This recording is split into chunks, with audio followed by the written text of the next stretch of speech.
Hello, everybody. Welcome back to another episode of the Hello, Howling Hour. everyone.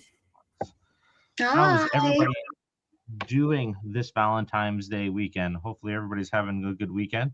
I know myself, Melissa, and a few people got together this weekend to go see Nine Inch Nails yesterday. Fantastic show. And let's see who we got joining us today. So we have Stephanie Chen out there with us. We also have Ghost in Dark Kills. How's it going? We have Matteo, J9Q. How's it going? We have King Matthew with us as well. How's it going, King Matthew? Hopefully everything is going well. So, should be a very good show here. We got a lot of stuff to talk about today, including Jolly some good stuff. show. Yeah, some stuff with the latest Scream marketing to talk about. Lucas is busy. Danny is actually working on the feature-length fan film. He's doing his editing and trying to get all the sound and everything done, so look for that to come soon. If you don't know what we're talking about, you can head over to our channel right now, and you can take a look at the first scene from that film. So I have the graphic image of somebody getting stabbed in the hand on the channel, so go and take a look at that. We have Melissa with us. Hey, Melissa. Thanks for joining us again. All right. So let's see here. Let me see if we got some questions here. I know we Hold had on. one. We got to Pop say up. happy belated birthday to King Matthew. He said his birthday was Friday. So happy Oh, belated. Oh, happy you birthday.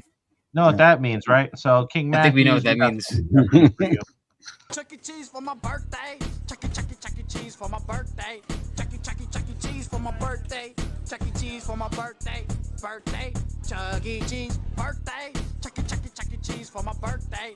Chuck E. Cheese for my birthday. Chuck E. Cheese for my birthday. Birthday. Chuck E. Cheese. Happy birthday. I'm the only one dancing? Damn, that's crazy. Yeah. No, Melissa was dancing too. I saw her. I'm trying to bring the life. I'm trying to bring the life, guys. Even my cat's passed out over here.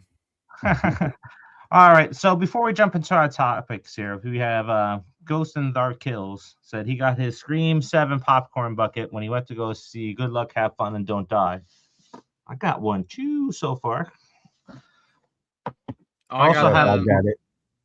Yeah, I got it. I got my whole shrine on my dresser right now from all the popcorn buckets and cups from Scream 6 and the popcorn buckets and cups from Scream 7. I just got to get the door one from AMC. And then I got all my Ghostface NECA figures on the dresser too.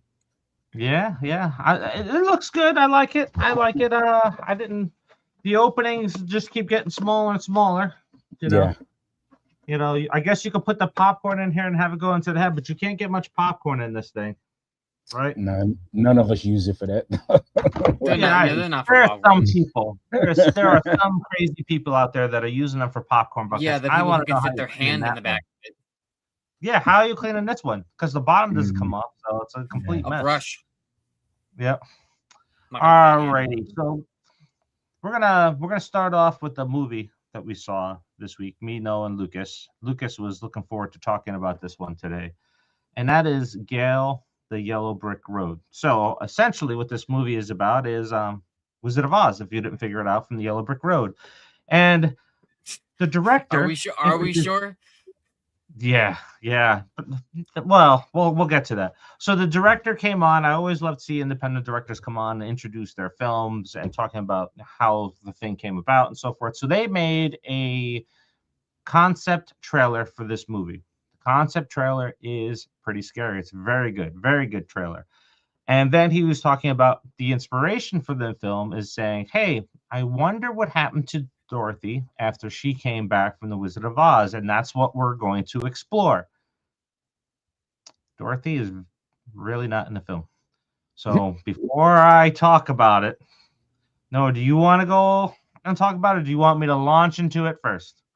I think we should start by saying that if you go and watch the teaser trailer or the concept trailer that he made, far better than the actual movie, and a far better concept or plot than what we actually got, because it's not the same at all. There are two actors in this movie that were trying to shoot for an Oscar in a Razzie movie. This was this movie is based off of a film that is widely known and has no context to any of it. Like it's so bad. I found out that apparently some of the imagery is from the books that took place after the movie. That's fine. That's great. You want to introduce that, whatever. But there's no story. Nothing is going on. Oz doesn't really even exist, I guess. And you really can't pay attention to the story because you're so focused on the non-American actress trying so hard to have an American accent. And it's like, why? Why did you make her do this? Like, it's not even an American-based film, as far as we can tell. It's so bad. It's such a horrible movie. It felt like 4 hours.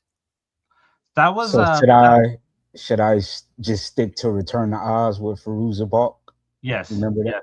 Because that movie was brilliant. so this movie essentially felt like there was two different people that were writing the movie, right? And honestly, like, I don't care if you make a film and it's bad or good. I try not to rag on these movies because you did something, right? You do something that lots of people want to do. Lots of people want to make movies. Only so many people get the chance and actually do it. And this person did it. But this movie does not feel like it's written by the same person that wrote the concept trailer. And we talked about it. It actually feels like the movie was so disjointed that it was written by AI. The script was generated by AI because nothing fits. There's 4 different endings in this movie. Like every time the movie wraps up, it kicks off again, and it kicks off again, and it kicks off again. And it's an hour of the lead actress trying to get to a mental institution to investigate some drawings that she had.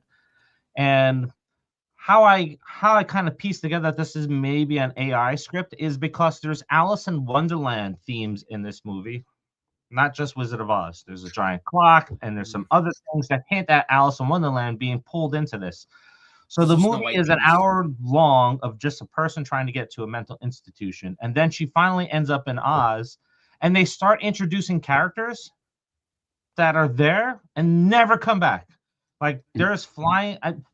Spoiler, real quick. There's flying monkeys that are introduced that you see once and never again. And then you don't technically see them because they're not the flying monkeys. The thing that we were seeing that's on, again, another spoiler, the thing on wheels is the quote-unquote flying monkey in this movie. That's just a mistake.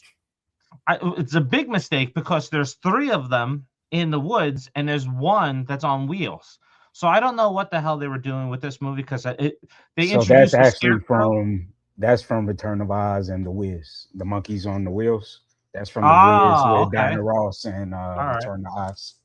Yeah. So they introduced the flying monkeys. They introduced that version of the monkey on wheels. They introduced the scarecrow in the opening scene. Never come back to it. And then the characters. It's like the tagline in the movie towards the second and third ending is like, there's no good witches. There's no good witches. Shut up already.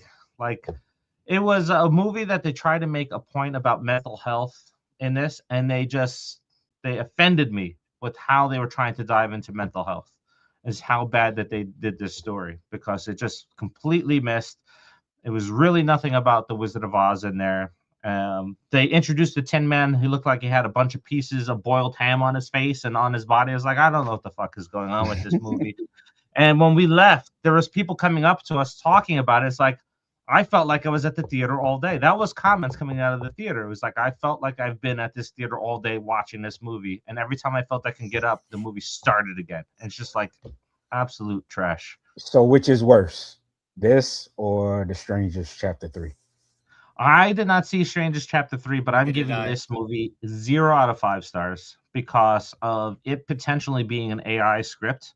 And the director not knowing what his movie is about when he introduces the film, saying that it's about the aftermath and what Dorothy is dealing with after she leaves Oz. It's about a completely different character in this film and when Dorothy's introduced, they never explain her connection. Never explain the connection. So if you go and watch concept trailer, that it's the character's grandmother. In the movie, you think it's her aunt. because that's how they explain it. They never explained it. There's just so many gaps. I don't even remember. I don't ever remember. So I'm gonna be honest. I don't ever remember them saying that was her aunt. I remember her mom. Them saying that the main character's mother was in the penitentiary. I don't remember them saying that they were sisters. That's Dorothy's sister. However, she doesn't exist in the. Also, we should mention there's no lion. They kept referencing a cowardly lion, but there wasn't actually a cowardly lion because I guess it wasn't in the budget to put one in there. There was a statue and then a stuffed animal, and that was it. Yep. Just so many plot holes, so much bad dialogue.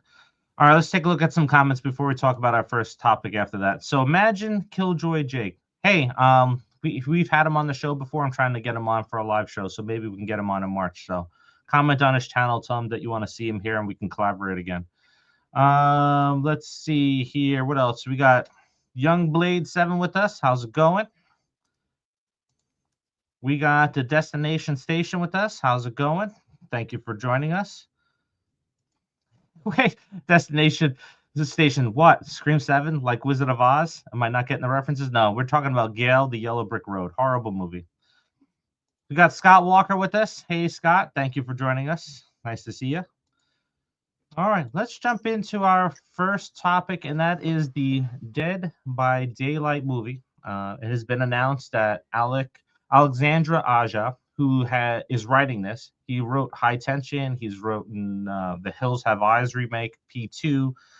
So I'm a little excited about that. Yeah, his movies have been hits, man. So. His co-writer is David Leslie Johnson, who has done the Orphan movies, which the second one is so bad it's good. He did Conjuring 2, but he also did Conjuring Last Rites, which is probably the worst film in that franchise. So I don't know now if I'm very excited for this movie. It's going to be a slasher movie chasing a bunch of people, but we haven't really seen that many really great game adaptations. So what's your thoughts about it? Melissa, I'll let you start real quick. Honestly, I don't know, just simply because like I played the game and I didn't get very far in the game because when it first came out, like I wasn't sure of the concept, and I also don't play online with people because I just suck that bad. But if they're gonna bring it out just like a slasher, like if the slasher is like the main focus, it could go really good if they get some really great death scenes. And I'm curious to see like exactly how it comes out. Like you said, I like High Tension when it came out. I like Hills Have Eyes. So like I'm interested to see like, are they gonna do it good, or is it gonna be like a fucked up movie like Silent Hill? So I have to see once it comes out like what my opinion is. But I'm kind of interested to see what happens with it, where they go. Yeah, it'll be interesting to see. What is the concept going to be where everybody's trying to escape and undo the code so that they can escape that way? Because I don't know if that's going to work on film.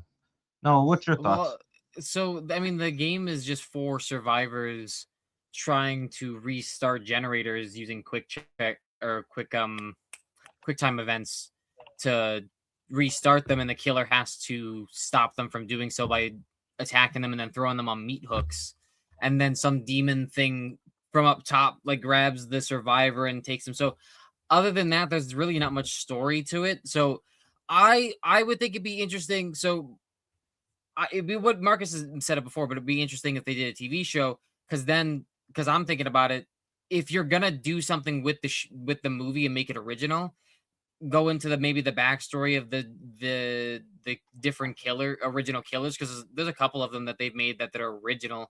That maybe that would be interesting, but I don't know what it's gonna look like for a movie. It's like it's kind of the same thing as Until Dawn for me. It just doesn't work as the game concept doesn't translate because there's so many outcomes in the Until Dawn world. But for this, there's just so little to do. There's so little concept. It doesn't really. I don't see how you're getting a 90-page script out of it. Yeah, Destination Station agrees with you. Marcus, how about you? What's your thoughts on it? The only way, like Noah just said, the only way I could see it working, again, it should have been a series. But the only way I think that it could work as far as story-wise is if they took a anthology approach to it. Yeah. So kind of along the lines of Trick or Treat or Tales from the Hood, something like that, where it's like separate stories, but it's all linked to the game aspect of it, as far as like trying to survive this wherever location that they choose or whatever, something like that. But it will work best as a series, man, honestly, because of the fact that again, you got to build a story. There's no like real story to it, you know. And then because the game has licensed horror characters now, like Noah said, like not too many people know about the original characters that they created like way back when the game first came out.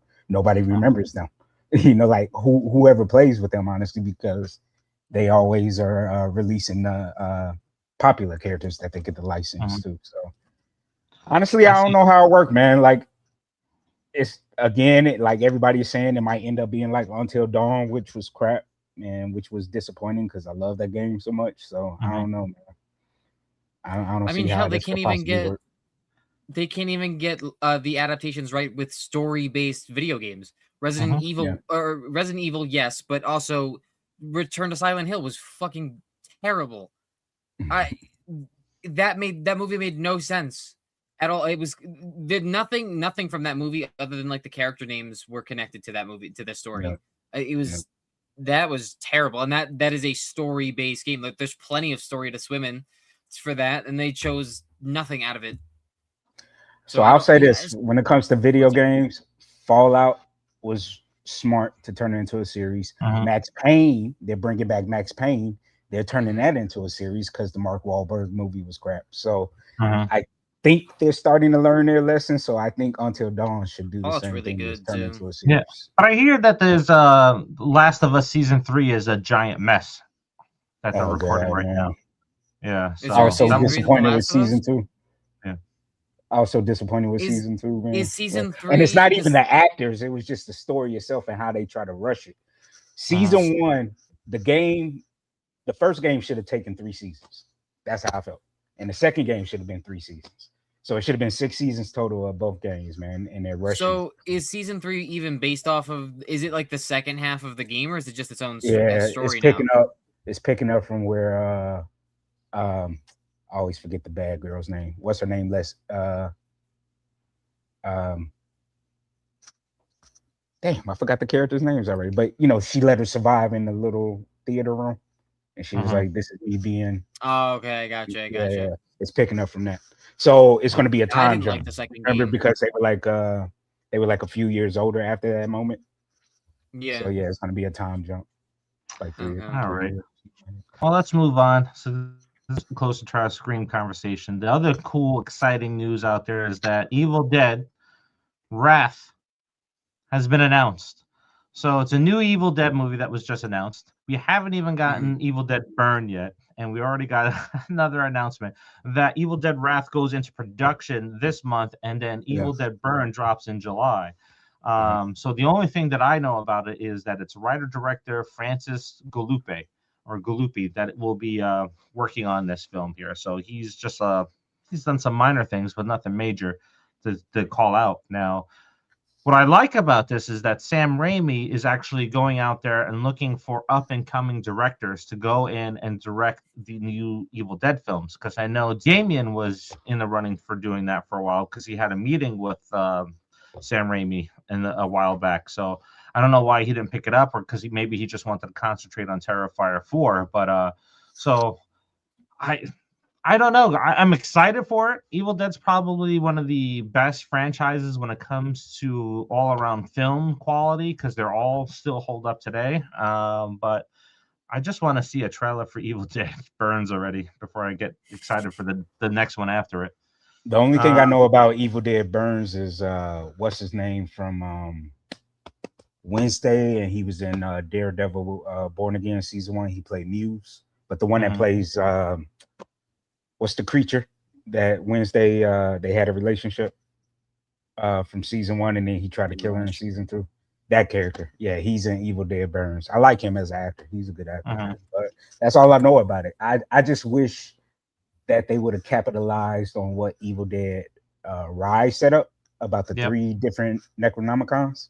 I think So Ash had one, Mia had the other one, and then Uh-huh. that family had one. I wish they would have brought that all together. With Evil Dead Burns. They still may do it at some point, but I wish they would have, picked up from there. So Yeah. Yeah. How about you, Melissa? What's your thoughts on it? I'm waiting for the newest one. Like I think right now it's jumping too much because I don't know what this one's about. So when they bring in you know what I mean? Like there's not what's going to happen in this one, and that's going to want us to watch the next one. And I mean, I as a director, I really liked the Sam Raimi Island movie. What was it? Send Help. Yeah. So like I kind of am excited to actually see if they bring another version of that out before the Evil Dead even comes out, because like I said, like I don't even know what's going on in the new one. So why are you giving me why are you telling me there's a third one coming? And I'm like, wait, what? Wait, I still need to see the other one. So that's it. Yeah. How about you, Noah? Pretty much the same thing. We haven't. What is Evil Dead Burns about? That's my number one. That's the number one thing in my head right now. What is Evil Dead? Do we even know what Evil Dead Burns is about? Nope. They haven't given us any like concept. Nope. Yeah. So I want to be excited that we're getting even more Evil Dead, but it kind of reminds me of Scream, right? Like we got excited that Scream was coming out, and they started pumping out an overwhelming amount of Scream, and now we're nervous about it because it's kind of sucky. So I liked Evil Dead Rise. I wasn't still excited for Evil Dead Burns, but I can't be excited for Wrath when when we haven't gotten a trailer, but we know nothing about Burns other than the fact that it's coming out in July. Yep. So I don't know, maybe drop a teaser trailer, drop some concept, something, right? Yeah, like I drop some set photos. Give me a little. Well, they done that. Give me a little taste. They did drop set photos last week, and that's how I knew dude from Wednesday was in it, because they said, the movie wrapped, I guess, a couple weeks ago or something like that, like 2 weeks ago. Wow, they're cutting it close. I wonder if that's a good thing or a bad thing. Yeah. All right, we got one more topic to get into before we dive into Scream. Once we dive into Scream, keep all your comments coming in, and then we'll go ahead and we'll turn on the chat here, and you can all chat away and see what you're commenting on. But the last topic that we got is the announcement of a Mist remake. Now, I don't think you need to touch The Mist. The Mist is a fantastic movie, fantastic ending, but it's also Mike Flanagan. So it's just Mike Flanagan, who has done Gerald's Game. He has done Hush. He has done the sequel to The Shining, Dr. Sleep. He's done The Life of Chuck. He's doing the Carrie miniseries.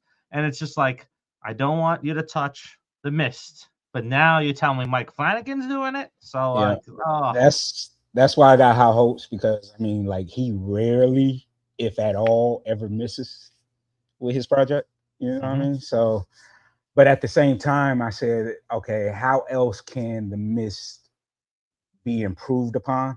And the only other way I see Mike Flanagan being successful in this is adapting things from the book that the first movie didn't do. Because there are some things that are missing from the book, but the movie was still done so well. Like, how can you top it? So that's the only way I could see it working. Me personally, again, I feel like The Mist could be another mini series rather than a movie, because of the fact that it's so much in the book that I would love to be fleshed out. But I don't know. I mean, I got confidence in him though. So all right, I got a question for all three in a second. But no, what's your thoughts on it? I also like the Mist movie. I think this is gonna be. I think it's gonna be hard to go wrong with it. I think that you could honestly shy away from the book with this. Kind of blasphemous, I know, but you could give us multiple perspectives going on within the movie at the same time, seeing how different people are dealing with what's going on in the Mist. Maybe some people are out on the roads trying to help other people or something like that. This would have been cool to see as a mini series as well. I'm always gonna say I'll prefer a miniseries to a movie for things like this, especially if it's an adaptation of something so big. Because Stephen King doesn't know how to write small. I would prefer to see this as a TV series, but I think that this is probably gonna end up being a good remake. Mm-hmm. Mm-hmm. All right, and then Melissa, how about you? I know we talked about it off screen, and you like The Mist, but there's something more exciting coming from Mike Flanagan that you wanted to see by him. Yeah, I was more excited about the Carrie series. I want to see where that goes. You know, there was so much packed into the movies that the original anyway, that like I hope that it comes out like almost like the Chucky style, where you saw the series and you're like, oh my god, like this is great. Like I want to know more into the Carrie story, like about her like a relationship with her mom, and even some of the other kids, or like, you know, all the people in the town, because there's probably more that you can dive into that like makes them the town such against this family, and just why they wanted to torture this poor child. But who knows? I mean, I'm kind of excited just to see where that goes, more than The Mist, just because I like the original so much. So we'll see. I'm more interested in series nowadays than actual movies, because I've been so disappointed in stuff. Yeah. It's been lackluster. So, Melissa, was sticking with you. Do you change the ending for the new Mist, or do you keep their ending in the previous film and the new one? Depends on how they go in the first place. If they keep it like as flowy, or like how everything went down as the original, keep it as the original. You can add some other things. I never read the book, so I don't know if there's like more detail. If there is more detail, I like to see that more detail, because like now it's, you know, CGI is better and different things you can add in that can probably make it more like an actual Stephen King book, like to scare the shit out of me. Because I know one of the movies, even as I was a kid, was Cujo, that I was scared to death about, even though like it's just, to me, it's a simple rabies dog thing, right? But like The Mist, I always got it confused with The Fog. So like thinking back of like what the movies are, I kind of hope that like they develop it more. I mean, if you're gonna take the original and like try to beat it, like you gotta add something to it. You gotta like give me more. And Stephen King was always like a writer of a lot of meat. So I hope they do more with the movie. All right. Marcus, how about you? Well, because of the fact that the movie did change the ending, because there was no, I can't say the word, but offing pact like the movie had. They just kept driving in the book. So I could see Mike Flanagan doing a similar ending, but like maybe way worse. Like, you know, more emotional, because that's just him. You know, that's how he is. So because to this day, that's still probably one of the most fucked up film endings of all time. And the fact that the military was like, what, not even a minute behind, you know, after he did it. So yeah, I could see Mike Flanagan like doing something even, you know, more twisted, you know. So we'll see. All right, and then Noah, how about you to close us out? See, are you gonna get the same feeling if you keep the ending? Because like it was not. I mean, yeah, granted, it's like a kid got shot in the scene pretty much, and it was by his own father. But you're not gonna get the same shock value, because like I assume when they're driving at the ending, in the end of the movie, no one's just thinking it's like, oh shit, he's about to shoot everyone. Like that just came out of nowhere. That came out of left field. I think it'd be more interesting to see, like, maybe you get to see how, like, instead of the military showing up and, you know, getting that whole twist ending, maybe we just see that the world is in absolute carnage in some capacity. Like, you get to see like a wide view shot of like a city, and it's just completely decimated by those giant tentacle things or whatever. Like, that would be cool. maybe you connect it to Pennywise in some way. That would be cool too. You don't have to do that, but just a little bit, a little bit. Well, it's all connected. Extra. So the mist was in Welcome to Derry. Yep. So are we sure that wasn't a blizzard because it was snow and there wasn't any monsters? Nah, that was the mist. So like a lot of people didn't realize until Welcome to Derry that all of Stephen King's books are loosely connected by whether characters, locations, events. It's all connected. It's all the same universe. And Except for Secret Window. Yeah. Secret Window ain't connected to none of that shit. Yeah. Besides that one, even Running Man is connected to it. You know what I mean? Because he goes to Derry. So yeah. All right, we're going to talk about Scream now. Before we do that, so let's talk about next week. Next week, Sister Pam will be joining us. We're going to be going through the characters one more time. So you want to join us for that episode where we're going through each of those characters, talking about who we think may be under the mask, who may be the red herrings in it, who may be returning. So we're going to be breaking all of that down. And if you are not familiar with the characters and you want to get caught up so you're active in the conversation next week, on the channel right now, we have a video breakdown of every single character that is in Scream 7, including a couple of characters that have not been named.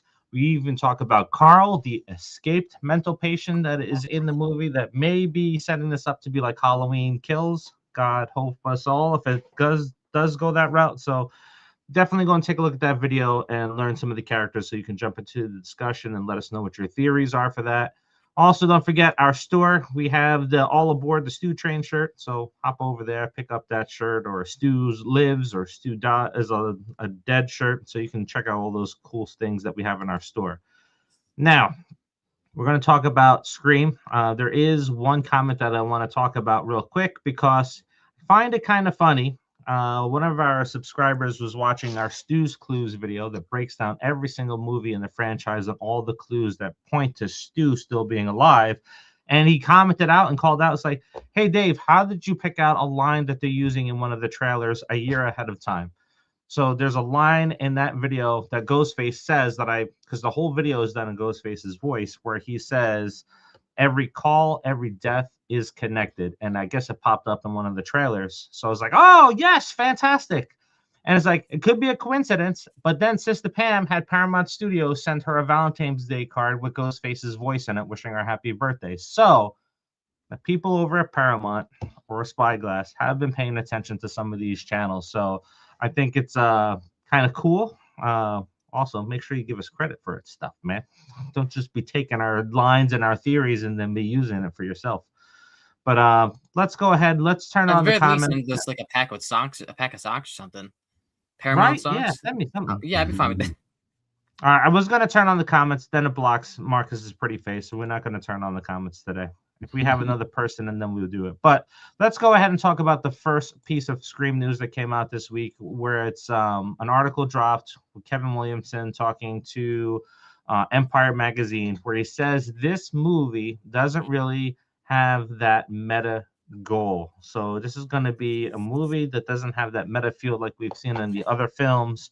And then he joked around with Nev Campbell saying that, like, we were going to do it less bloody, and then we decided that we needed more blood in it.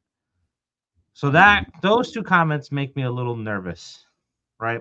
Let's talk about the meta piece of it first. So what are your guys' thought about this being less meta? This is what the whole entire franchise is about. It's about it being meta and it being a smart horror movie, and now we're going to kind of pull away from it. I think they started to do that with 6 anyway. Like 6, if you compare 6 to the other films, the other 5 films, like it was less meta already, where it was like more contained, and they would just, the Bailey family was just hell bent at taking out Sam and Tara. Well, Sam, not even Tara. They were just hell bent on, and they never necessarily handled the metaverse like the other films did. So if they stick to that tone, I mean, I guess, and they're saying that it's supposed to be brutal, more blood and even more brutal than 6. So I don't know. I'm okay with that. And I guess now too with Kevin Williamson is like, not to toot our own horn, but Terrifier opened the door for horror movies to be as brutal and as gory and as graphic. So maybe they're jumping on that bandwagon now. So Yeah. All right, Melissa, how about you?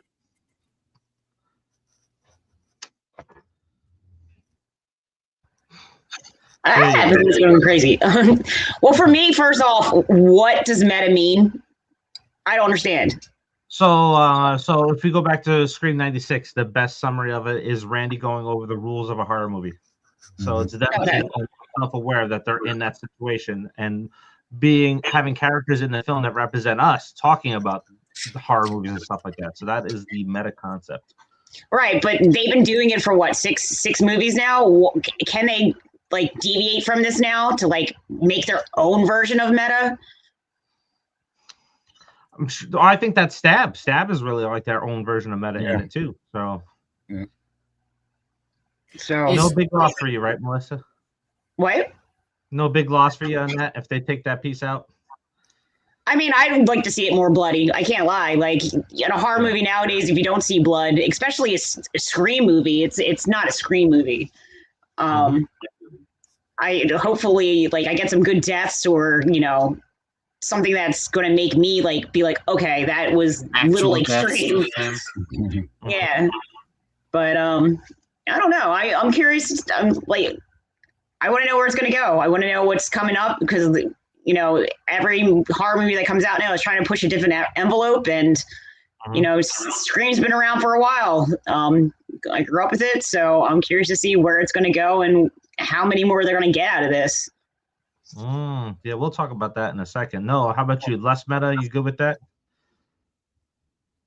I was trying to think of like, was there any other movie other than maybe 6 that wasn't meta? And then I was trying to think of 2, and then I realized that that's the introduction of the Stab franchise in the Scream universe. I was like, never mind. I mean, I guess so, right? Because like when I'm thinking of meta in the motive, and like not every Ghostface has been meta in their motive. I realistically, you have 1, you have 3, you have 4. I guess you have 5, which could have been something for the cult, but it really wasn't, unfortunately. And then 6, I really wouldn't. 6 was revenge. 6 was family revenge. So honestly, it seems like 7 is going to be the same thing. It's going to be a Fast and the Furious type situation. We're divulging from meta and going straight into family. I think it'll be fine. If the story is fine, then I think it's okay. I don't think it necessarily needs to be ahead of its time in order to be good. I don't see Mindy. I don't see Mindy being as wrong or even making attempts in this one because she doesn't have her crew anymore. It's just her and Chad and with Gail, so she's not going to be spazzing out and throwing out all these Chad things. Hard Eyes last night. Like she seems more subdued in this one based on the trailer. Like she seems like she's not playing that role anymore of like trying to figure shit out. Or does that mean that Mindy is going to be unalived because they're taking out the meta, so they take out the meta character with it? Yeah. And they haven't announced Hayden Panettiere coming back, so no Kirby. So there's your 2 remaining meta characters, right? Mindy and Kirby. So maybe that means that Mindy is going to get it wrong, and she is done which would make sense. I think you would have the fake out what everybody's thinking that Chad should be unalived because he survived so much, and then instead it's Mindy. And I think we talked about it before on the channel where it's like, oh, I got it wrong, and now I'm dead. So thinking about it, Mindy is in less of the trailer promotional material than Chad is. We don't do because I also don't remember seeing Chad getting out of the car with Gail in the trailer ever. I see. Or Mindy. I see Chad getting out. I don't see Mindy getting out of it with him. I could be wrong because it could just be like they shortened down that clip. But as far as I know, I only see Chad getting out on the left side of the rear door. I don't see Mindy getting out of that car. I think the very first teaser they dropped of that shot, she was in it. I think, if I recall, I got to go back and find it. Yeah, I'm not pulling up the trailer because a lot of our videos get flagged for showing the trailers, so I'm not going to be doing that anymore. So I'm going to leave that alone. How are we supposed to figure out your movie? Yeah. Well, at least Scream has been nice with the trailers. They haven't been dinging us for it, but it's every other movie trailer we show when we're talking about a movie that we get dinged on it. So I'm gonna leave it at that. But the I other will interesting say thing, that I love though is that this is the first time I think out of all the movies that they really haven't given away too much in the trailers. Like oh, everything that they've been showing, they've been really kind of tight with it. Marcus, You know what I mean? did you just segue us? Did you just segue us? I think we'll just skip right to that next thing. Let's go right to the segue. We need like a little graphic. Yeah, we're gonna have to make a segue. But so Marcus, I think you're wrong, and here's why I think you're wrong. I'm gonna show everybody some stuff here, and then you guys let me know if this is just lazy production work, Spyglass being cheap, or maybe this is a clue within a clue. So we're gonna start talking 40 about chess. the posters first, right? So they just recently released a series of new posters, and if we go through them slowly, we're gonna notice something like this one is god awful. Look at that hand and look at that knife. Doesn't fit. Does not fit. And then we got this one, and then we got that one, and then we got this horrible IMAX one that they did. Are these like fan made? These are like legit, like These are legit. Why are there so many? Stop Posters. throwing them at Jesus Christ! There's so Oh many my God. posters. Look at these posters that have all Oh come out. my God! They This doesn't all now, but it gets worse, right? It's So I'm post- gonna go it's ahead and take this poster down, orgasm. and I'm gonna show you the other That's garbage. just that posters, but I'm talking about actual like stuff from the movie and the trailers. It's been pretty Yeah. contained. Yeah, let me show you the other stuff they've been releasing outside of those trailers. Mm.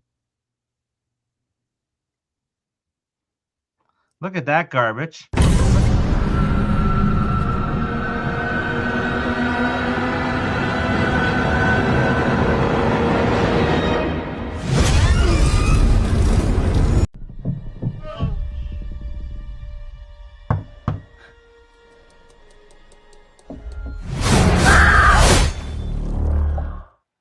is that like an AI thing you can do? Yeah, is that like an AI thing you can do? I tried to do it for this video, and it does not work. Okay, so it's just Yeah, it's bullshit promo. exactly. They're promoting Facebook Meta to create yourself in the scene, and it doesn't work. I tried it for an hour. I tried various descriptions, posted photos in there. Nothing works.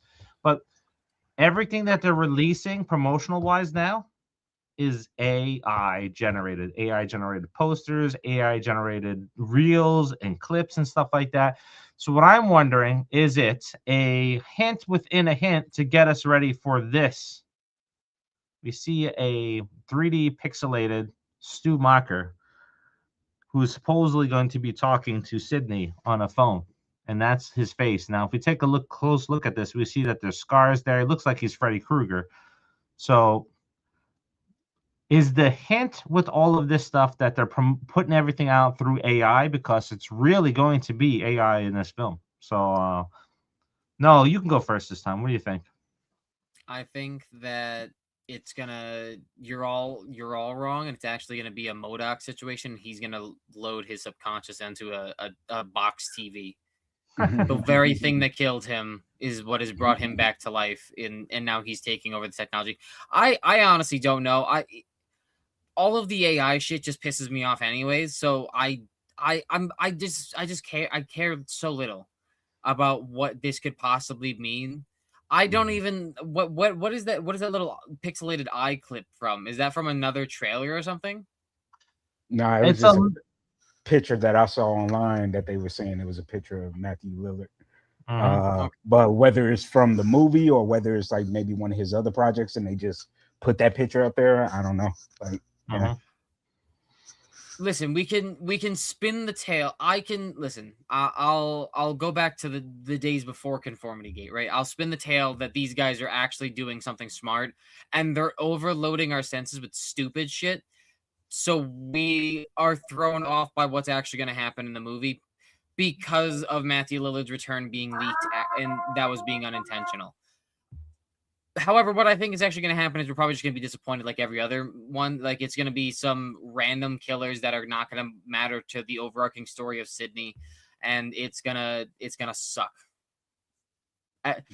Are we going to get AI? I think at this point it might be inevitable that AI is going to get mentioned at some point. Whether or not it's what the Ghostface is actually going to be using, it's going to be in this movie for some reason. Yep, and we will talk about that again. Like I said, next week when Sister Pam's here, there's an AI-driven character in the film. That's in the video. Go take a look at the video so you can know which character knows AI because it's mentioned in the character description. And looking at that image, it kind of freaks me out a little bit. Melissa, what's your thoughts with these AI garbage posters and trailers? Is the studio just being cheap, or are they just trying to set us up for like when we go to the theaters and it's AI, then it's like, haha, we told you all along, it was there. It was there in everything we showed you. It was AI generated because we wanted to pull you in beforehand. I hope that those posters have like nothing to do with it and just trying to throw everyone off, because if it is AI generated, I'm going to be pissed, because why do you need that? Like, it doesn't make any sense. Like, they have good quality enough with the actors that you could go with a good storyline and you don't even have to worry about AI. Like, I could see like someone masking themselves with AI, like making it look like it's someone else, and then that's the twist. Like, you find out the real person is someone totally that you never thought of. But like, I don't know. I'm scared of the AI, and I don't like it. The posters that you showed me, like, it's tacky. Like they've had some good photos, like good promo throughout time, but like, I don't know. If they did that AI, where you can put yourself in the movie and being chased by Ghostface, that would be a dope promo, like to actually have that work. But just having stuff that's just clickbait, it's bullshit. Yep. Yeah. Joshua Brooks brought up a point. He said one of the rearranging scars one is for the song that's in the movie, because Spencer Ice Nine Kills is doing a song with McKenna Grace. Yep. Just like they did for Terrifier 3. Oh my God! Can you imagine that's just for the music video? Yeah, that'd be funny. Oh my That God. would be funny. Marcus, how about you? What do you think? The use of AI in these promotions versus the use of AI in the movie, is it a setup, or is it just them being cheap? I think I think it's a little bit of both. Honestly, I think it's them leaning into it, because I mean, as much as we all feel how we all feel about AI, it's inevitable. It's going to be used in the industry. It's just a matter of how often and when. So I think they're leaning. I mean, hell, even what's his name is advocating for it. The French guy from Doom, who directed the Doom movies recently. He's leaning into it, and all these other well-known big filmmakers are leaning into it. So I think it's inevitable that I don't know if it's going to be used in the movie. I think it's going to be mentioned, but I think they're using the tool for the promotion aspect of it. You know what I mean? So yeah. So this week on the channel, I dropped a theory that is revealing the two Ghostface, who I think it is. And in the latest trailer that dropped, you see Sydney burst through the house door. She's going through, guns raised, and then a TV turns on in the back room for like a second. Not even a second, like a half a second. You see a TV turn on behind her. So I'm thinking that the AI portion, and I really dive deep into it in the video, is they're going to make a video shrine in that house. I'm thinking, instead of having the shrine that we have in part 6 with all the merchandise or the memorabilia from all the killings and stuff like that, we're going to get a video shrine in that house, where that's where we see Roman show up. We see Stu Macher show up on the TVs, and it's the ghost of Sydney haunting her from TV screens to computer monitors within that house, just to mess with her head. That's what I'm kind of thinking. Yeah. That would actually be pretty, fun sequence. Yeah. So that's where I kind of think they're going with that. Is I think they're going to use AI. I don't think we will get Stu really for this film. I think we may see him for the next one, because they already announced that the other one is in development, part 8. So I have a feeling I know who the Ghostface unalivers are, and one of them is definitely not in the cast, and I think that's definitely going to be Christina Carpenter, which I'm going to dive into fully outside of this video. So I'm still having hopes that our girl is Leslie, Anna Camp. I'm praying that Anna Camp is Leslie, man. I saw. So I think I think the AI thing is tipping us off a little bit on what to expect, and then I think the trailers outside of that, like Melissa was saying, that the trailers are usually so good. If we look at all the past trailers for the previous movies are all red herrings to not tip you off to the who it is, and this to put you on the scent of somebody else. So I think that's what they're doing again this time around. So let's go ahead. Let's dive into some comments here. The first one that I want to call out, and this is something that I talk about with our subscribers on the channel all the time, is that I'm leaving the theater and done with Scream if Stu is Ghostface. Really? Interesting This take. Casper Eye Socket is not the only person that's saying this. I've seen it in the comments for the last 2 years that it's very divided. You have the original fans of the film, you have the core 4 fans of the film, and then you have the Stu truthers, and then you have the people like Stu's not alive. So it's very divided when it comes to these topics.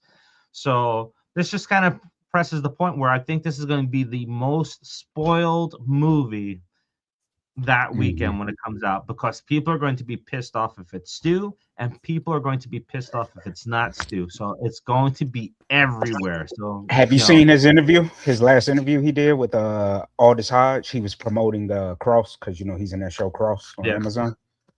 And he's killing it in that, by the way. If nobody has seen it, Matthew is killing it. He's playing like a Epstein type character. But anyway, Daredevil season 2. He said something along the lines as far as like how much he worked on the movie. So I'm thinking Stu is alive and well in this movie, man.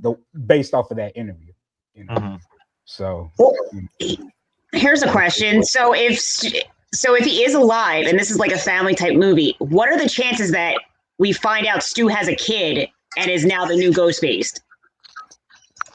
That's why I say Asa, even though Asa German is listed as Anna Camp's son, I was like, I also thought that it would have been cool if he was Stu's son, because he looks like Lillard a little bit. So, and he's tall. Because that stuff all happens all the time. He could have been in a mental institution, fucked some nurse, and now he's got like a little illegitimate kid, right? Yep.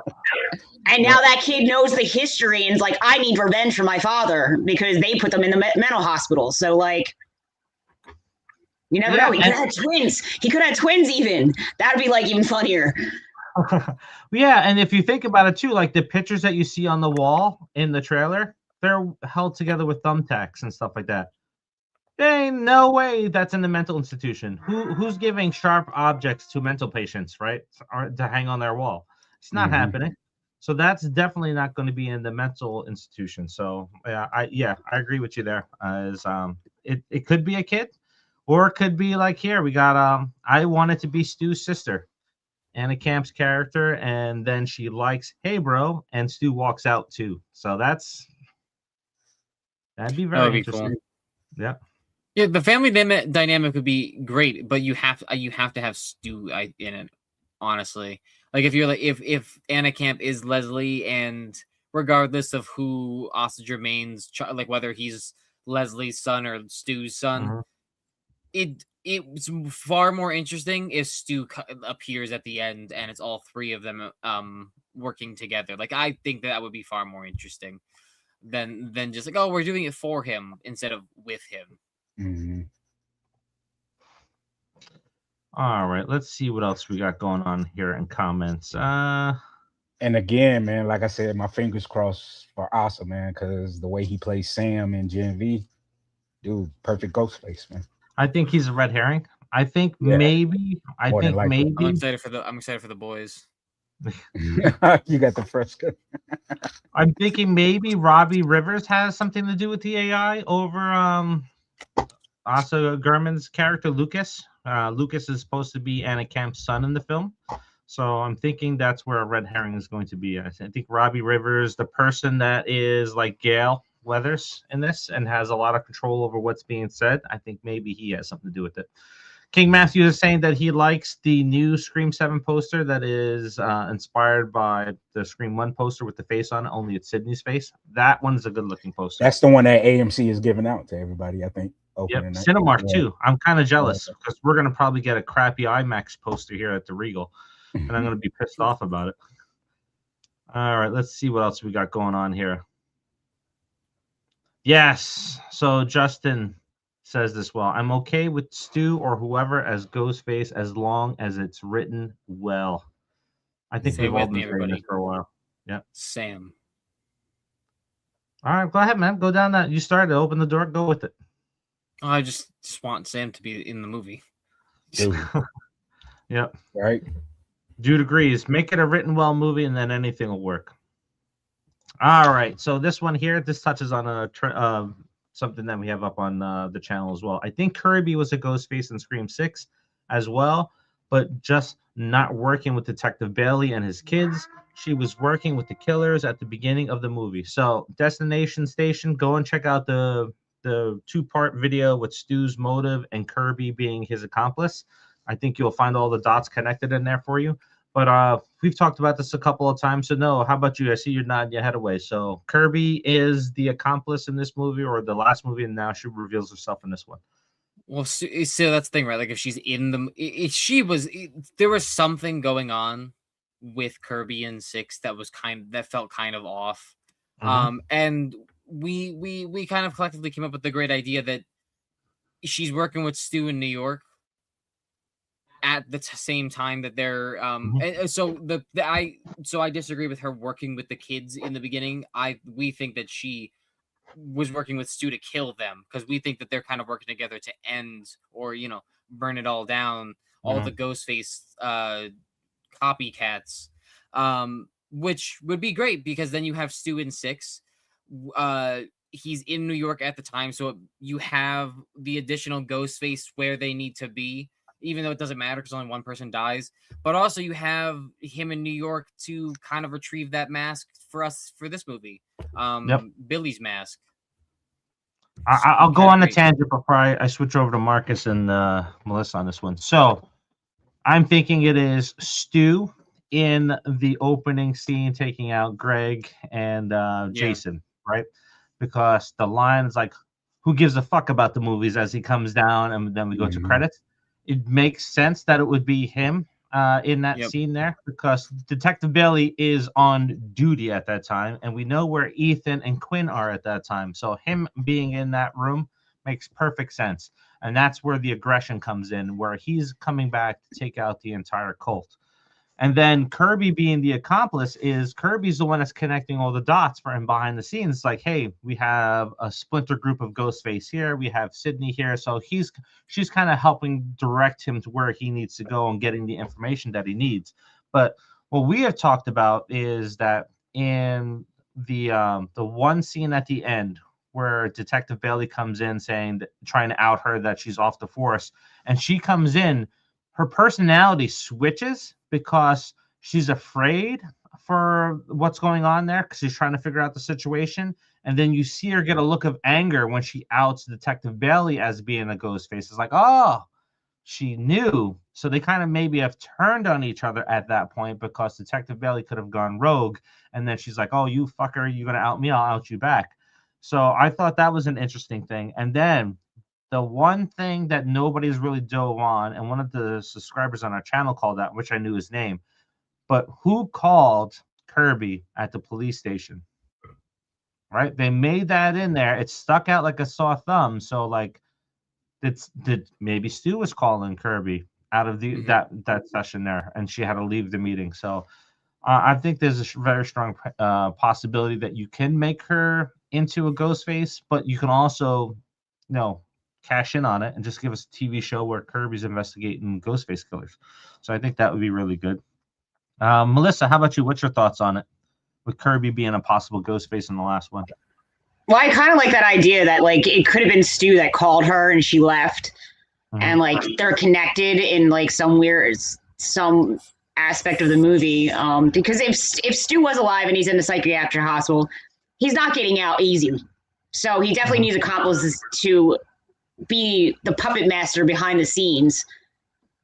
And if it is true from one of the trailers that like he's the one that calls Sydney and he repeats the line like from what was it, Scream 1, where he says something about like hello Sydney, and like you find out it's who the killers are.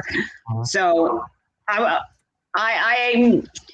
I'm hoping it's a few accomplices. If it is Stu, like it can't just be him because like there's too many variables, especially if he was injured for a while, being crushed. Like you're not going to be able to move as quick as you need to be a ghost face.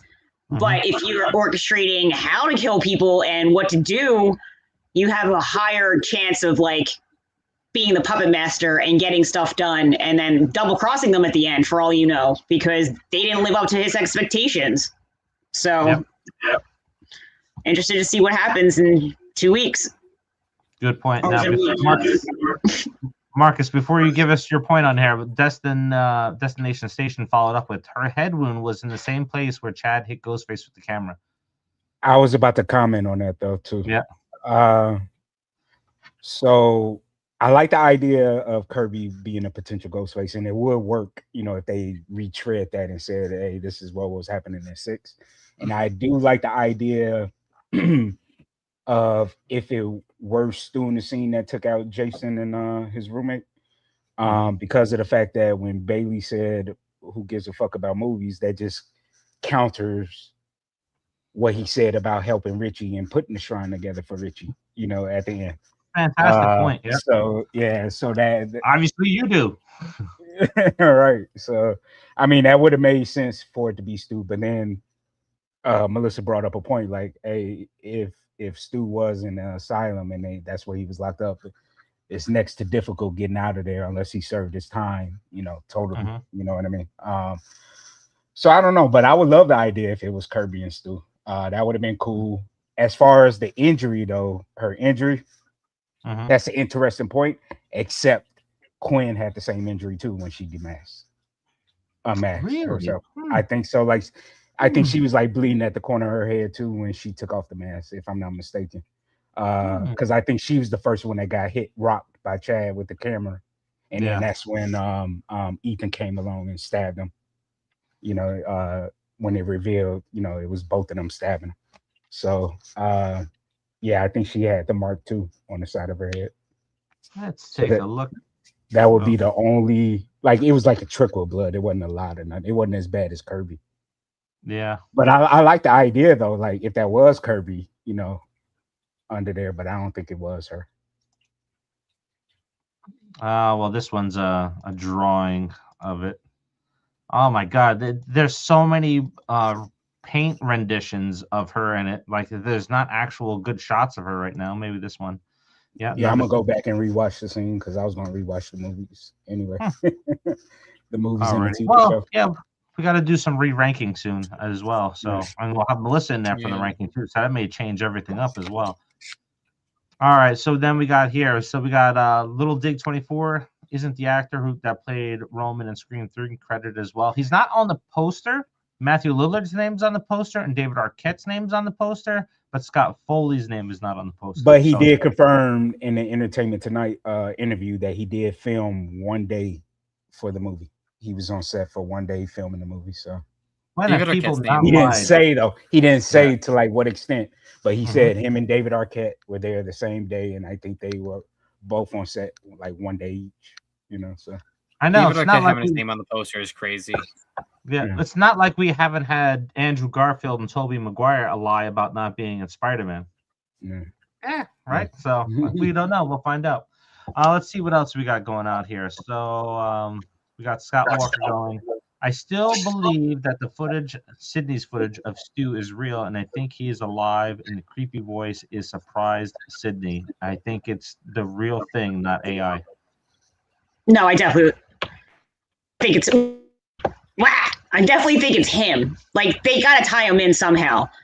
And especially if they showed a video, kind of like the pixelated video, and he looks older, like, there's got to be some connection to be like, hey, he was alive. Like, why else would you bring up the psychiatric hospital in the first place?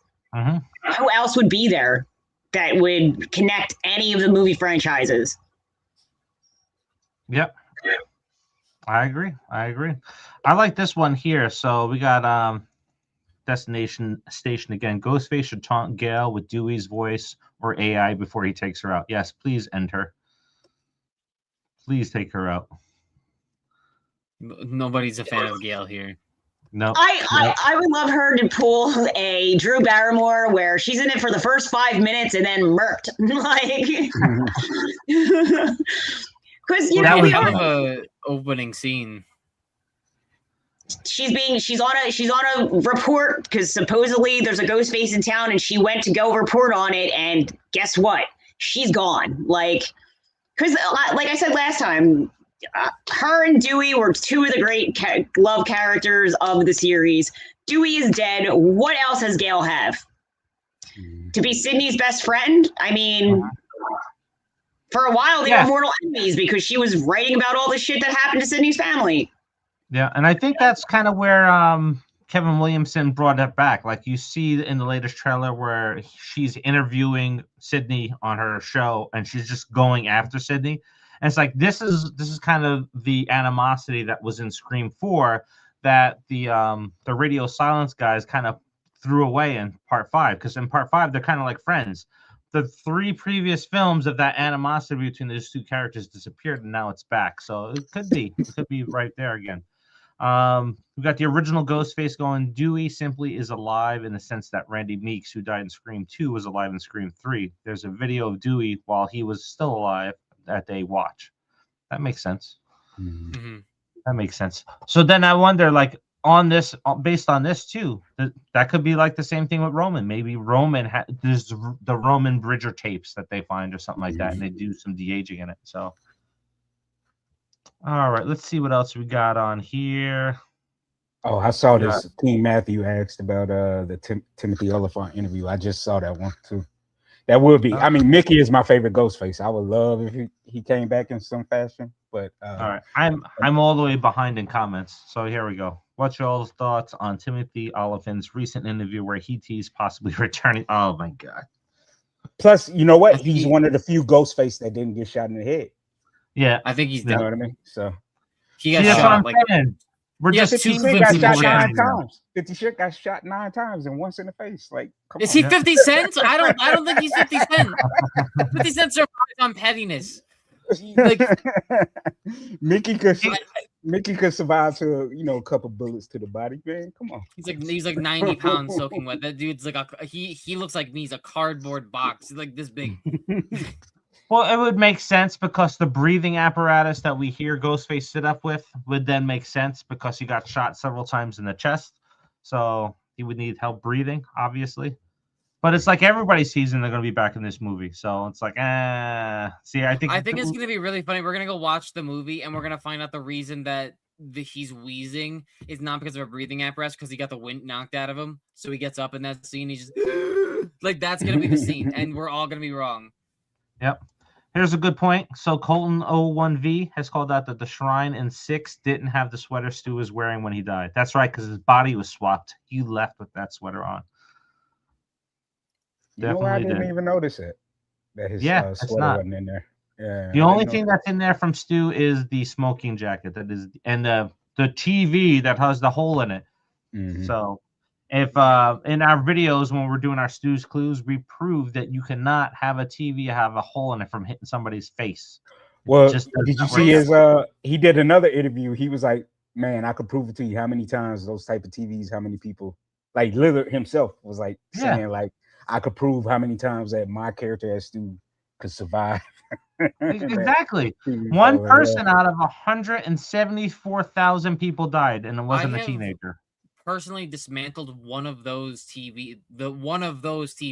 Those do not break. I dropped the, I don't know what it's made out of, but I dropped the screen itself on concrete. It doesn't break. It's not gonna tip forward and fall on someone's head, and then it's gonna be a giant hole. He'd have to have a steel plate in his forehead. It doesn't work that way. Sorry, guys.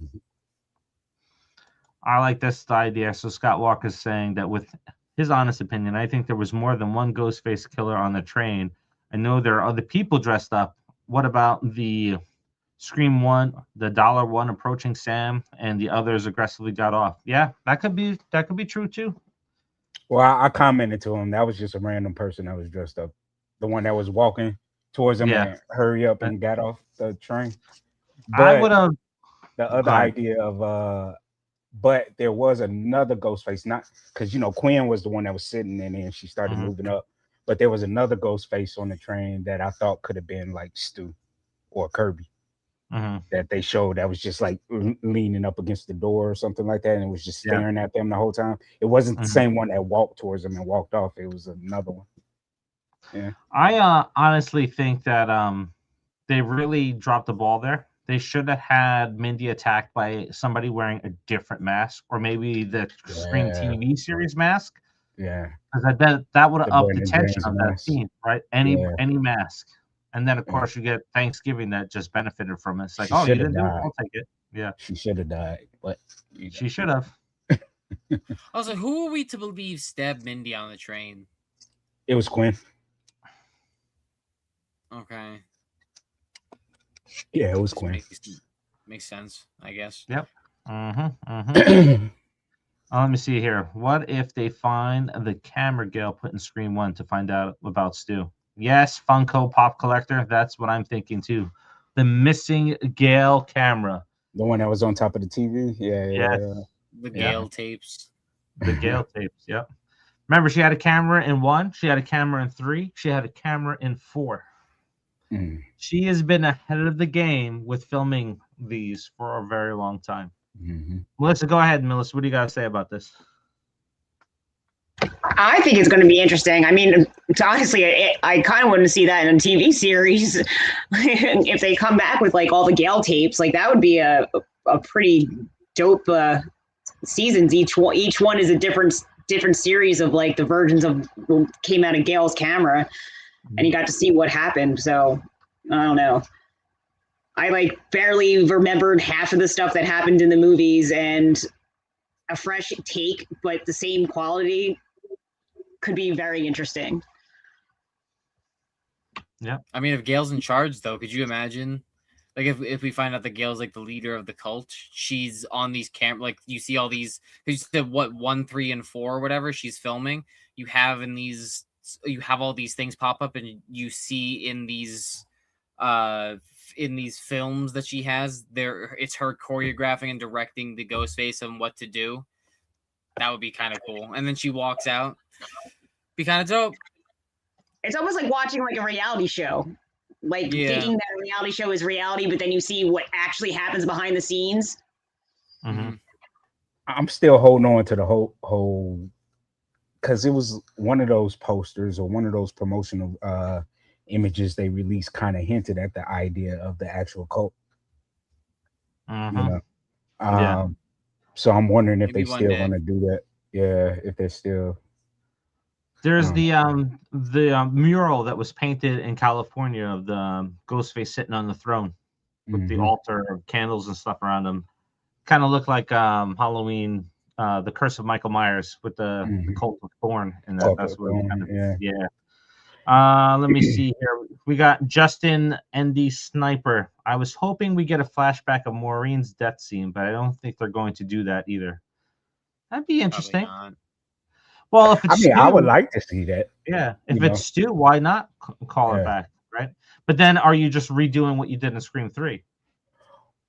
Or just have them like actually have a scene of Roman talking to Stu and Billy. Or if I'm not mistaken, we discussed that he talked to Stu first, and then talked to them separately. Remember, because he wanted Billy to set up Stu as a patsy anyway. So yeah, I would love to see like something to that. Getting a flashback scene with new context to show new context on all of the characters' involvement in Maureen's death, because you have Maureen, you have Stu, Billy, Roman, you have Cotton as well. Like getting to see Gale. I mean, honestly, getting to see all I think we talked about doing a prequel TV series where we get to see the lead up to Maureen's death. Like that would be amazing to see. I think. I don't think it'd be a bad thing to see. I don't think we're getting a flashback scene in this movie. I think that the reason that all these characters are coming back is because they're either going to be in some type of recording, or it's because it's going to, whether or not they're using AI in the film. Roman is definitely going to be like, oh, someone pretending to be Roman. I have a feeling that that's going to play it, like Roman Bridger being AI is going to be a thing in this movie. I just don't know how, and I don't think I'm going to like how. But I don't think we're getting a flashback in this movie, unfortunately. Mm-hmm. All right, let's see what else we got going on here. I know Scott's got a question for me. Let me scroll up and find that one. Okay, Dave, what is your opinion about the footage? Do you think it's a real thing? Do you think it's real Stu or AI? Honest opinion now on the screen. So if we're talking about this little shot here, it's pixelated. It looks like Freddy Krueger in there. Maybe it's something from the music video. I don't think this is. I think it's more AI related than an actual picture, because why is it pixelated? That's what doesn't make any sense to me, right? With today's technology and what would be in the film, why would it be pixelated? Unless it's a video from back in the day and we find out that Stu has been dead or something like this for a number of years, but he actually went ahead and created videos on like an old phone, and that's what we're seeing. Because we've seen what AI can do. Are we going to have a Scream 7 where they're going to downgrade what AI can do in a film? That would be horrible, I think. All right, let's see what else we got going on. But would he be aged? That's the question. Would he be aged? True. But is he aged, or is it just pixelization, right? I mean, if he's looking like Freddy, he's got like way more scars, or like I don't know. I feel like someone should clean that picture up and see what it actually is. Yeah, that could be it too. It could be scrambled just for what they release. It could be a real clear picture in the actual thing. Am I crazy, or is one of his eyes not blue? Oh yeah, right here on the left-hand side, it looks a little blue. Like, it could just be darker from the perspective, but to me, that doesn't look blue. It just doesn't look blue at all. It looks like a black eye. So I don't know. That looks a little weird too. A little funky fresh. It's definitely very suspect. It definitely is very suspect. All right, let's see what else we got going out here on comments. All right. Oh, this is a good point.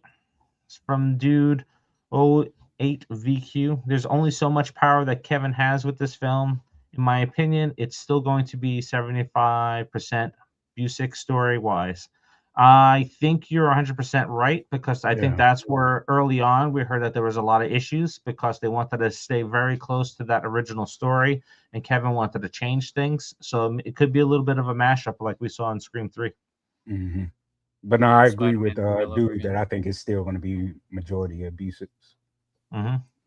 No, I'll let you answer this next one. This one is from Snipes Entertainment 9037. Who's Sydney's second daughter? So it's actually hilarious. We found out. We're gonna talk about it next week, but we found out that Sydney actually has 3 daughters. Mm-hmm. And the girl, what the hell is Tatum? Tatum is the oldest of the 3. And she was born in 2009. I don't know the names of the other daughters, but her and what the hell's his name? Mark Evans.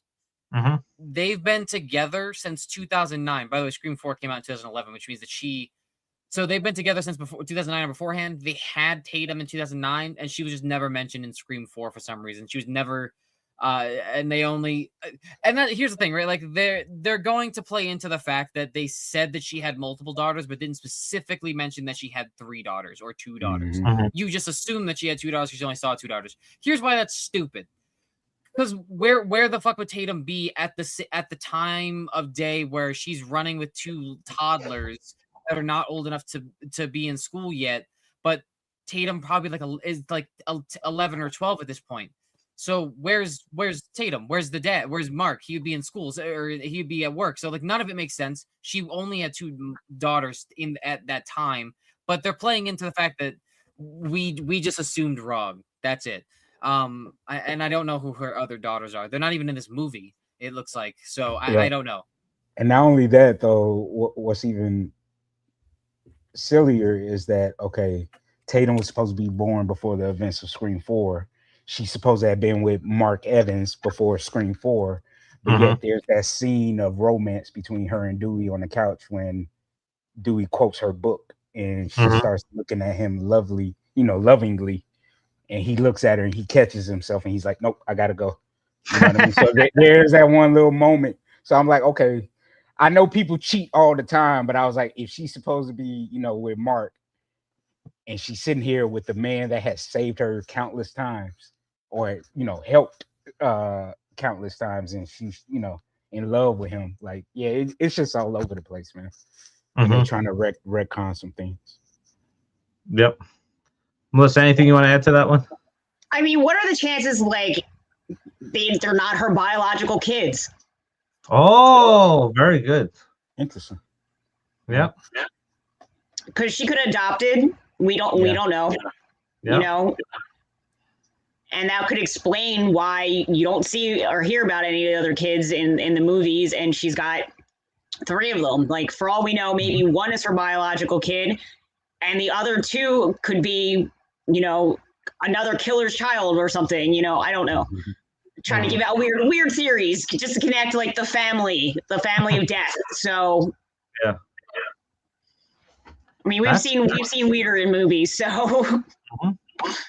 Oh man, I and it would I'm just gonna leave that one alone because if they do that, I wouldn't be surprised, and then we'll just kill it. So we have Abracadabra Bro 666 saying that it's staples under the eye. So let's take a look at this here. Staples under his left brown eye. They wouldn't keep staples in his eye like that. Yeah. Well, I can see where he's saying that, because there does look like there's. You can't see what I'm highlighting here, but it does look like there's like a little gray thing under his eyeball there.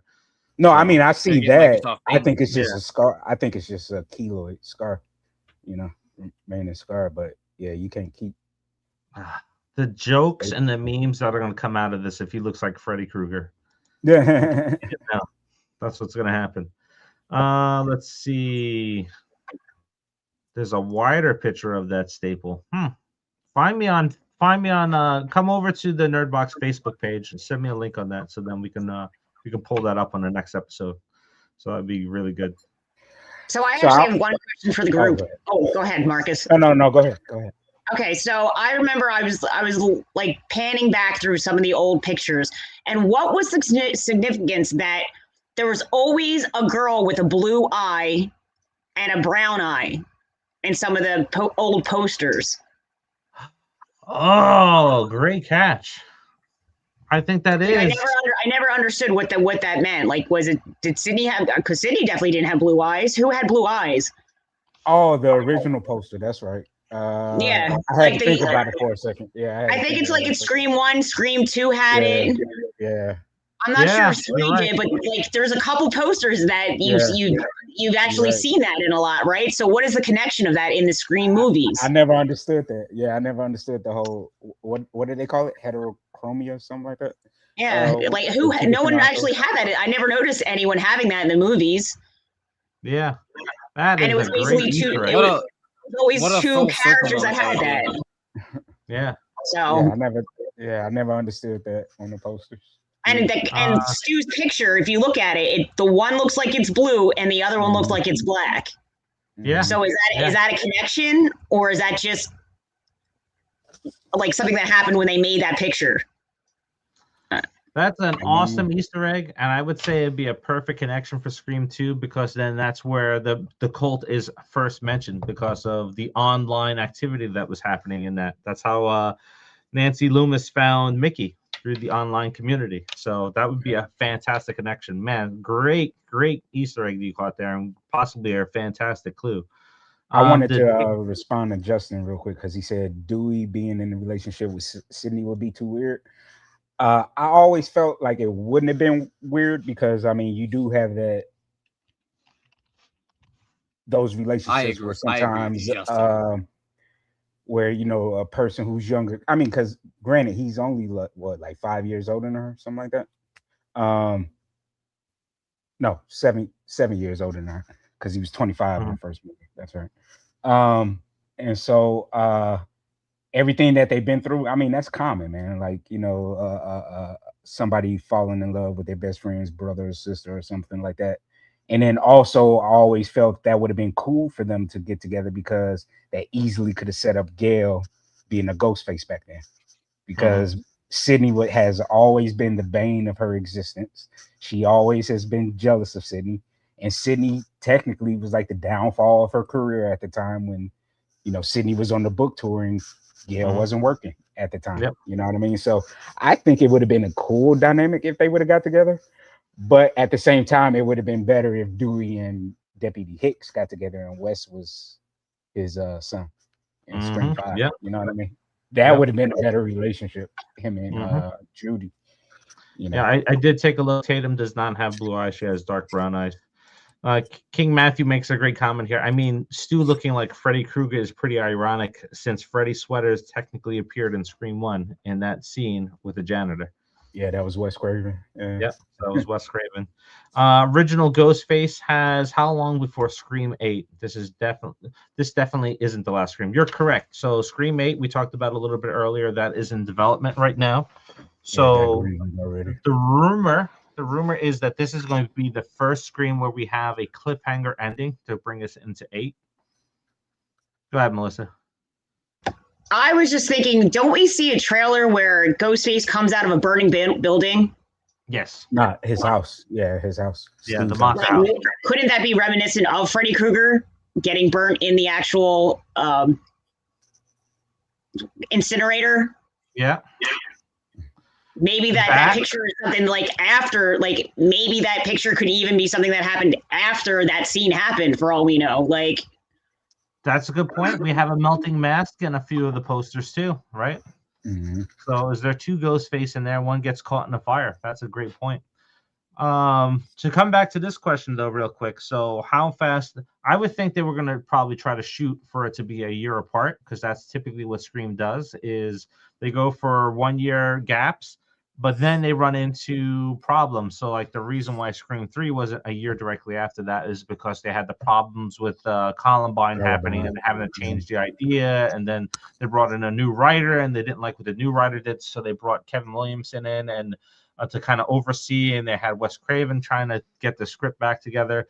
And the reason why this film didn't come out a year after 6 is because of the stuff that was going on with Melissa and Jenna Ortega. So they had to go back to the drawing board. So I would assume that we'll get Scream 8 next year, barring there's no spyglass issues that happen behind the scenes again. So that's my thoughts on it. All right. You know what? I'm curious though. I'm curious because I remember when Mason Gooden and Jasmine Savoy Brown, after Jenna left, they both were adamant about not returning too. So I'm wondering how many zero spyglass cut to get them to come back. Like how big that check was, you know? Did it go from like 150,000 to like 500 or $1 million? You know what I mean? Like that, or you donate to charities that they're supporting. Yeah, I think that goes a long way over a paycheck. Yeah. Is there any chance that they're actually filming it while they're doing this one right now? What, 8? No, but that was a rumor for a while that they were going to start filming, but they're just okay. I think they'll start filming probably. If anything, they'll probably have cameras rolling by summertime at the latest. You know. Yeah, so it's projected to be the highest box office opening for Scream right now. So based on the weekend, and if it does beat all of the previous Screams, I think we'll get an announcement within a week that the next film is greenlit, and then a production date for when it all starts. We got Novel City 2800. Thank you. Let's see. Oh, thank you for sending me the Facebook message. I will take a look at that later. Nolo Vestity. Thank you, Noah. So I don't think we'll get another dream sequence in 7, but if we do, it would be scary to have Sid dream of Stu. Oh, we didn't think about that either. A Stu dream. All right. Oh, we got High on Horror 1999 with us. Hey, how's it going? Thanks for jumping in with us. Then we got Miss Gracie Baby. I hope they don't leave us with no cliffhanger. I hope not, man. That'd be kind of interesting. I mean, I guess it also. Oh, go ahead, man. Well, if it is Stu being revealed, or Gale being revealed, or Sam being revealed at the end of this, and it ties us into like knowing who the Ghostface is that we're fighting, then yeah, it makes a lot of sense, and I think it would be interesting. But if it's just some random no-name Ghostface, who gives a shit? I would rather a post-credit scene like Avengers style with Sam returning, like like how Sam Jackson showed up in the original Iron Man. I would want Sam and Terror to pop up like that. This ties into what I'm thinking. This is what in the video that I dropped last week, and I'm going to drop it next week or so. Is that if you have Christina Carpenter return for this film, Sidney kills Christina Carpenter, and then that prompts Sam's character to come back, and now she's really unstable because now her mom has been killed by Sidney, and you're going to have Billy in her head saying that you need to, and it's going to be like, you need to kill that bitch. She killed your mom. What are you going to do about it? Yeah. So it'd be excellent to see that. Yeah. All right. So we got Scott Walker. If Stu is alive, what are the chances that he escapes and survives 7 and he appears as the main killer in 8 or 9? Matthew Lillard is signed on for a 3-movie deal. Is he? I don't know if he signed for a 3-movie deal, but the only 3-movie deal I know he signed on for was the one with Five Nights at Freddy's. Five Nights at Freddy's, yeah. My thinking ever since I saw Scream 5, and you can go back and watch those videos, is that Stu was coming back and eventually in the film, because we were going to see Sam become Billy's persona at some point, and you would see Billy and Stu on screen again, and Stu would survive that movie so that you have a full year of them promoting Sidney versus Stu one last time. Then you do a tale of the tape, and you have the posters of them facing off against each other. I know Halloween beat them to it with the Halloween Ends, but it seems like that's something that they would try to do. So that's my thoughts. Melissa, what's your thoughts on this one? I honestly hope, like I said, like if he's the mastermind behind things, he could come back in a couple films, as long as like he's just being the puppet master and he's got his minions coming through. You could literally have him for any of the franchises, because he's not going to die, right? Where's he going to go? He's in a psychiatric hospital. That's his jail. Like for all we know, it's in his head. His head could be the jail. Like, who knows? I honestly hope he's crazy enough that he actually sees his friend. I'm blanking on names. I'm so sorry. He actually sees Billy, like remember how Billy's daughter was seeing him in her head? I kind of hope Stu ends up seeing Billy in his head, and they're having conversations just like they did back in the day. And then it turns out that they're puppet mastering this cult, because the cult's revolving around them, and they want this to keep going. Melissa's on to something, because I would not mind Leia. Stop. I would not mind stop. I wouldn't mind Stu still being locked up and he's organizing everything, because that is very Hannibal Lecter-ish. Because that's what Hannibal Lecter did in Red Dragon, with Francis Dollarhide. So I would be totally fine with that and setting up the cult theory with him, and then at some point he gets out in whether 8 or 9, you know what I mean, and then they have their final confrontation. I'll be totally fine with that. Yeah, you can't. If Stu is truly coming back, you can't have him come back and be unalived in the last scene of the film. No. Such a waste. Yeah. They would do it though. They would do it. I mean, they would, and it would be dumb. But yeah, you shouldn't do it though. Yeah. He's too big of a star now to kill him off that quick. Oh, this is a great question, especially after 6. Mac, what's your opinion on how many survivors in this movie? And now we think about it, after the horrible body count. 6, everybody survived. That's right. Wipe everybody out. Well, that's the thing, right? Who do we think is definitely safe in this movie? Because then that really dwindles the amount of people they're going to be, that dwindles the body count. Like, you would assume that Tatum is safe. I'm willing to bet that Sydney's not dying in this movie. She has that no kill clause. Yeah, Gail. I don't think Gail's biting the dust. Chad or Mindy. I think at least one of them is making out to survive. But so how many people do we think are actually going to die in this movie? And you would also imagine that they're probably going to let girl from Ghostbusters, both of them, McKenna and the black girl, I think are going to go. But also, we also have to imagine how many of the people are going to be like, if Stu is not Ghostface, how many of these people are going to be a Ghostface? So then that also dwindles the numbers of people who are potentially going to die, unless we go to a hospital or the psychiatric center and Ghostface is just killing random orderlies, which I mean, I guess that's cool or whatever. But and then also to think how many of the Tatum's friends that aren't Ghostfaces, what if they survive so they can carry on the next trilogy or the next story? So it's like, how many people are actually going to die in this movie? Well, if you think about how they play out certain characters to get them to next movies, nobody's dying in this movie. The Ghostfaces are going to die, but maybe not. So, the last movie we technically had 5 Ghostfaces unalived, right? We didn't see one on camera. We just seen the body parts. We have the teacher in the opening scene, and then we had their one friend. That was it. We didn't even get to see Rapey Dave or Rapey Frankie get unalived. Like, they put him in the movie. He should have been unalived in the movie. But I'm going to pull this down. We'll do this as a cross plug next week's episode. We'll talk about some of the characters, though, that you kind of brought us there. So next week, again, Sister Pam will be with us to go through our final breakdown of all of the characters that are in 7 and where we think they're going to be. If you don't know who is in the film, go over to our channel right now, because there's a video that breaks down every single cast member that is in this film. So you want to go and check that out. You get to learn about Carl, the mental patient, right? Get to learn about Asa Gurman, who's his mother in the film, and what is his secret background, and Sam Reckner being Ben, Tatum's boyfriend, and how he is more like Sydney and Tatum is more like Billy in their relationship. But if we look at this poster here, right? So we have some characters on.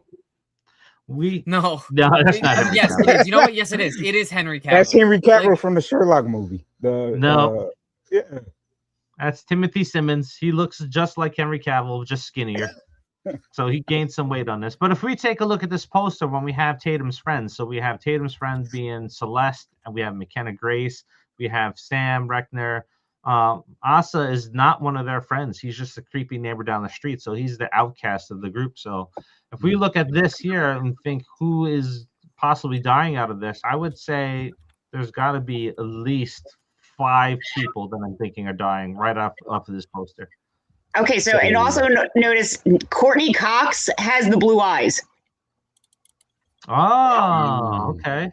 And Nev Campbell has the brown. So I wonder if that is what those other ones were about. Because I never noticed that until now. Yeah, since they were the sole survivors, basically, besides Dewey in the original, and interesting. I never thought about that. No, that's a great catch. We got a comment here from Miss Gracie Baby. I don't think it's Stu in the mental hospital. That's too easy, and they wouldn't give us that in the trailer. You're right. It's not Stu in the hospital. It's Carl. He is the escaped mental patient. Carl. Yep. So we talk about that in that video. The Plus, mental Stu was never supposed to be revealed anyway, so the cat was out the bag. So they yeah. All right, let's see what else we got floating around here.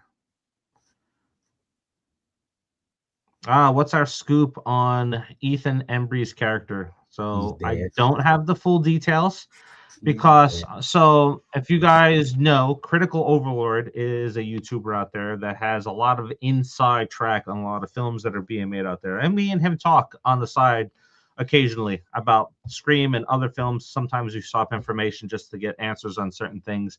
And he knows who it is based on stuff that he's seen. So he thinks his sources are pretty good on that. So as we were talking about characters, I told him, like, don't telling me too much. This is why I don't do the news on the channel anymore, is because I don't want to go to the movies and have myself spoiled because I found out stuff ahead of time. Mm-hmm. So Ethan Embry is definitely a strong suspect in this, and he is possibly the one that is either working with Carl and letting him loose, or he's the fall guy for Carl getting loose. Yeah, I think And he's that's going to be very killed off. spoiler free. Yeah, I think he's going to Very be killed spoiler off. free. Oh, look at this. Miss Gracie Baby thinks the opposite of us. Is if Stu is revealed, he's gonna die. Nah. Could you imagine? A lot of people going to be half pissed of the off. theater to be walking out. Yeah, a lot of people be pissed off. I like this. So for those that don't know, Scream. Yep. So original Ghostface. Thanks for bringing this up. Mhm. So the original ending for Scream 4 was that Jill survives. Now, Yes, she's we've supposed talked to. about it on the channel before. There is a potential chance that she survived because she was shot in the chest and not in the head. The chances of survival are very low, but she was in a hospital. Mhm. But the original ending was that Jill survives. Sydney took a massive amount of damage. They don't ever get to the hospital. She has amnesia in 5 and 6. And Jill is now in college. Sydney's a professor. And there's a ghost face that knows Jill's secret and starts taunting Jill and going after Jill's friends. So it would have been a really cool flip of that. No, what's your thoughts on that? Something similar to that. Like if they had if they bring back the ending from the original ending from 4 and put it in this. Well, I mean, we have talked about the idea of the asylum being at the end and Tatum's in the asylum, so I guess that's somewhat similar, and I think that's an interesting ending because that does also leave us open for 8, but then I feel like you kind of have to kill Sydney. I don't know, because like how would you would have a lot of people would have to die or just be not present, because like we got lucky with Scream 4 with how it would have worked out if they had gone with the original ending. But then if you do it again, then you're just retracing steps from 4. But either that or you have to just kill everybody else and then give the last person amnesia. And then that would be cool. But I think it'd be interesting if Tatum ends up in an asylum and no one believes her. I think that would be more interesting. So it would be interesting that if Gail was Ghostface and she like who's gonna believe Tatum, right? Instead of me. Yeah, we're not giving out any spoilers. We don't have any inside track. So. I don't know shit. I'm just guessing. All right. So essentially, we'll close. Let me just read this real quick. We'll close on this one. Are you guys going to buy Scream 7 merchandise at the movie cinema? I definitely am. But there's one thing that doesn't make sense: why they don't sell Ghostface costumes. There's my first. I also bought a There's my whole shrine right there. If they could see it, I can't see my screen, but there's my shrine. We cannot see it. Yeah, we cannot see your. We cannot see your shrine. Never mind. Can you pull up that bucket again? Can you show us your bucket again? So we talk about a lot how movie and you've been mentioning it, how like they delayed the release of these buckets because you think they might have been spoilers for the movie. Is somebody getting shot in the head in a Ghostface mask in this movie, and we're gonna get a semi-early Ghostface death? Like, what if so we see the whole scene between Chad and Mindy getting attacked in the bar scene. Gail comes back right in the aftermath and she shoots the Ghostface, and then she brings Chad and Mindy, or just Chad, down to where Gail is at to help her with the Tatum situation. Like, what if that's what's going on? Like I think that maybe it's a little plausible. Like she gets her just a little bit too late and Mindy dies. Yep. Now, Scott, they can't sell the costumes again because of the Dark Knight shooting. That guy ruined it for everybody, and the reason why they don't sell costumes at theaters is because, one, business-wise, they don't sell items that cannot be basically used within the premises. So it's like bad business on them. Like they're not just going to sell items that people are just going to take home and, they can't like actively use in their place of business. So that's why they don't sell costumes anymore. And that's why they don't allow costumes anymore in the theater, because that one idiot who dressed up like Heath Ledger's Joker ruined it for everybody. Yep. Yeah. Now, just to touch on Noah's comment. So, for those that are new joining us, so we launched a campaign to have the Terrifier 3 popcorn bucket in theaters, and we got to talk to the designer after our campaign was successful. And he told us that typically studios give plot details to the designers a year ahead of time because it takes that long for it to go through manufacturing and get approvals for it to have food out of and stuff like that. So this blood detail is very crucial on the popcorn bucket. So that's why we're talking about that. And I will end it with this comment right here. This was a lot of fun. I think there's a strong chance that this will be the best Scream sequel yet. Fingers are crossed. Thank you, everybody, for joining us. Next week, we'll have Sister Pam on. We may have a full crew here, maybe 6 or 7 people, so it'll be a fun episode. So we're going to be diving into a lot of things next week. Are we drinking next episode as well? I don't know. Because it's a ranking episode, is it not? No, it's not really a ranking episode. We're talking about characters. Really, we're going to do rankings. We'll do rankings next month. It's kind of. It's, we're doing the tier list. It's good. It's close enough. You see the tier list, you see the shots. This is true. This is true. All right, everybody. Thank you for joining us again. We'll catch you very soon. Have a great week. Shoot over to the Facebook page if you have any questions, and we'll answer them and try to get them for next week. So have a good one. Everybody be safe. Yeah. Remember Twilight ranking.